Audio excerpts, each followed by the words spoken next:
Conquérant pacifique. Chapitre 13. Jour de préparation. Après son baptême, Saul prit de la nourriture et resta quelques jours avec les disciples qui étaient à Damas. Et aussitôt il prêcha dans les synagogues des Juifs que Jésus est le Fils de Dieu. Il affirmait avec hardiesse que Jésus de Nazareth était le Messie depuis longtemps attendu, qu'il est mort pour nos péchés, selon les Écritures, qu'il a été enseveli et qu'il est ressuscité le troisième jour. Après quoi, il est apparu aux 12 et à d'autres. Après eux tous, il m'est aussi apparu à moi, comme à l'avorton. 1 Corinthiens 15, versets 3, 4 et 8. Ses arguments, empruntés aux prophéties, étaient si concluants et son travail accompagné d'une façon si manifeste de la puissance divine, que les Juifs en restaient confondus et ne pouvaient lui répondre. La nouvelle de la conversion de Saul leur causa une grande surprise. Lui qui s'était rendu à Damas, avec l'autorisation et la permission des principaux sacrificateurs. Acte 26, verset 12. Pour persécuter les chrétiens, ce même Saul prêchait maintenant la bonne nouvelle du Sauveur crucifié, fortifiant ses disciples, et gagnant de nombreux prosélytes à la foi qu'il avait naguère si farouchement combattus. Paul, autre nom de Saul, était réputé pour être un ardent défenseur de la religion juive, et un persécuteur acharné des chrétiens.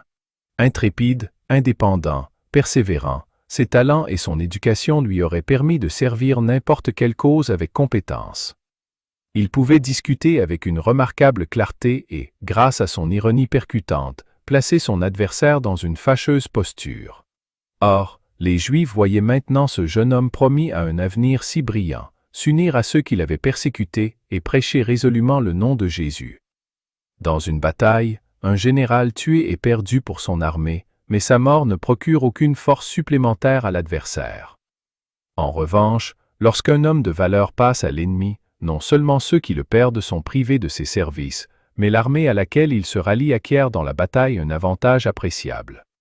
Saul de Tarse, en se rendant à Damas, aurait pu être frappé mortellement par le Seigneur, privant ainsi les persécuteurs juifs d'une grande force.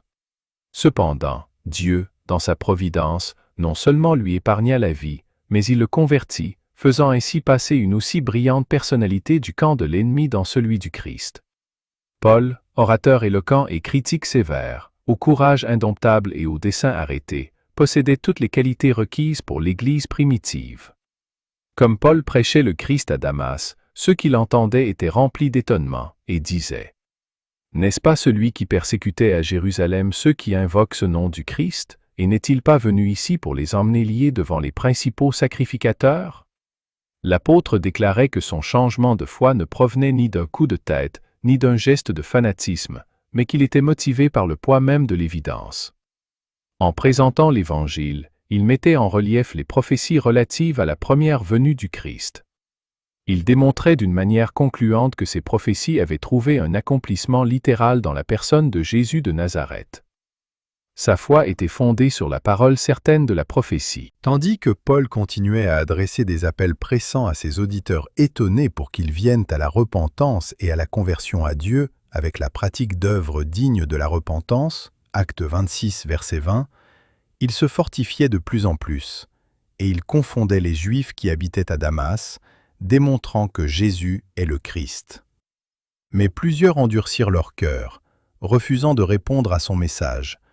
Et bientôt, l'étonnement qu'ils avaient éprouvé à la nouvelle de sa conversion dégénéra en une haine farouche, semblable à celle manifestée envers le Christ. L'opposition devint si forte qu'il ne lui fut pas possible de continuer son œuvre à Damas. Un messager céleste l'invita à s'en éloigner pendant un certain temps, et il partit pour l'Arabie, Galates 1, verset 17, où il trouva un refuge sûr. Là, dans la solitude du désert, il put s'adonner à la méditation. Il examina avec calme sa vie passée et se repentit sincèrement. Il rechercha Dieu avec ferveur et ne s'accorda de repos que lorsqu'il eut acquis la certitude que le Seigneur agréait son repentir et pardonnait son péché. Il désirait ardemment être assuré de la présence de Jésus dans son futur ministère. Il mit de côté ses préjugés et les traditions qui, jusqu'alors, avait modelé sa vie, et il puisa ses instructions à la source de la vérité. Jésus communia avec lui, l'affermit dans la foi et lui accorda une mesure abondante de sagesse et de grâce. Quand l'esprit de l'homme est amené en communion avec l'esprit de Dieu, lorsque le fini est mis en contact avec l'infini, les résultats qui en découlent pour l'esprit, l'âme et le corps sont inestimables. Dans une telle communion se trouve la plus haute méthode d'éducation. C'est celle même employée par Dieu pour développer les facultés des hommes. Attache-toi donc à Dieu. Job 22, verset 21, voilà son message à l'humanité. La mission solennelle confiée à Paul, à l'occasion de son entrevue avec Ananias, pesait de plus en plus lourdement sur lui. Quand, en réponse aux paroles d'Ananias, « Saul, mon frère, recouvre la vue », l'apôtre avait regardé pour la première fois le visage de l'homme pieux, celui-ci, sous l'inspiration du Saint-Esprit, lui avait dit « Le Dieu de nos pères t'a destiné à connaître sa volonté, à voir le juste et à entendre les paroles de sa bouche. Car tu lui serviras de témoin, auprès de tous les hommes, des choses que tu as vues et entendues. Et maintenant, que tardes-tu? Lève-toi, sois baptisé et lavé de tes péchés, en invoquant le nom du Seigneur. » Acte 22, versets 14 à 16. Ces paroles étaient en harmonie avec les paroles mêmes de Jésus qui déclara à Saul, en l'arrêtant sur le chemin de Damas. « Je te suis apparu pour t'établir ministre et témoin des choses que tu as vues et de celles pour lesquelles je t'apparaîtrai. Je t'ai choisi du milieu de ce peuple et du milieu des païens, vers qui je t'envoie, afin que tu leur ouvres les yeux, pour qu'ils passent des ténèbres à la lumière et de la puissance de Satan à Dieu, pour qu'ils reçoivent, par la foi en moi, le pardon des péchés et l'héritage avec les sanctifiés. » En méditant sur ces choses, Paul comprenait de plus en plus clairement la signification de l'appel qu'il avait reçu. Apôtre de Jésus-Christ par la volonté de Dieu. 1 Corinthiens 1, verset 1. Cet appel lui était parvenu non de la part des hommes, ni par un homme, mais par Jésus-Christ et Dieu le Père. Galates 1, verset 1. La grandeur de la tâche qui s'offrait à lui l'amena à étudier plus à fond les Saintes Écritures pour être apte à prêcher l'Évangile, et cela sans la sagesse du langage, afin que la croix de Christ ne soit pas rendue vaine, mais sur une démonstration d'esprit et de puissance, de manière que la foi de tous ses auditeurs fût fondée, non sur la sagesse des hommes, mais sur la puissance de Dieu. En sondant les Écritures, Paul apprenait qu'à travers les siècles, il n'y a ni beaucoup de sages selon la chair, ni beaucoup de puissants, ni beaucoup de nobles qui sont appelés, mais que Dieu a choisi les choses folles du monde pour confondre les sages. Dieu a choisi les choses faibles du monde pour confondre les fortes. Et Dieu a choisi les choses viles du monde et celles qu'on méprise, celles qui ne sont point, pour réduire à néant celles qui sont, afin que nulle chair ne se glorifie devant Dieu. Ainsi, considérant la sagesse du monde à la lumière de la croix, le seul but de Paul était de ne savoir autre chose que Jésus-Christ, et Jésus-Christ crucifié. Au cours de son ministère, il ne perdit jamais de vue la source d'où lui venait sa sagesse et sa force. Aussi pouvait-il affirmer plusieurs années après « Christ est ma vie, et la mort m'est un gain » Philippiens 1, verset 21. Et il ajoutait « Je regarde toute chose comme une perte, à cause de l'excellence de la connaissance de Jésus-Christ mon Seigneur, pour lequel j'ai renoncé à tout, afin de gagner Christ, et d'être trouvé en lui, non avec ma justice, celle qui vient de la loi, mais avec celle qui s'obtient par la foi en Christ, la justice qui vient de Dieu par la foi, afin de connaître Christ et la puissance de sa résurrection et la communion de ses souffrances. Philippiens 3, versets 8 à 10. D'Arabie, Paul revint encore à Damas, Galates 1, verset 17, et prêcha courageusement au nom de Jésus. Incapables de combattre la sagesse de ses arguments, les Juifs se concertèrent pour le tuer. Les portes de la ville étaient soigneusement gardées jour et nuit pour l'empêcher de s'enfuir. Cette épreuve amena les disciples à chercher Dieu avec ferveur. Finalement, une nuit, ils le prirent et le descendirent par la muraille, dans une corbeille. Acte 9, versets 23 à 25. Après s'être échappé de Damas, Paul se rendit à Jérusalem, 3 ans environ après sa conversion.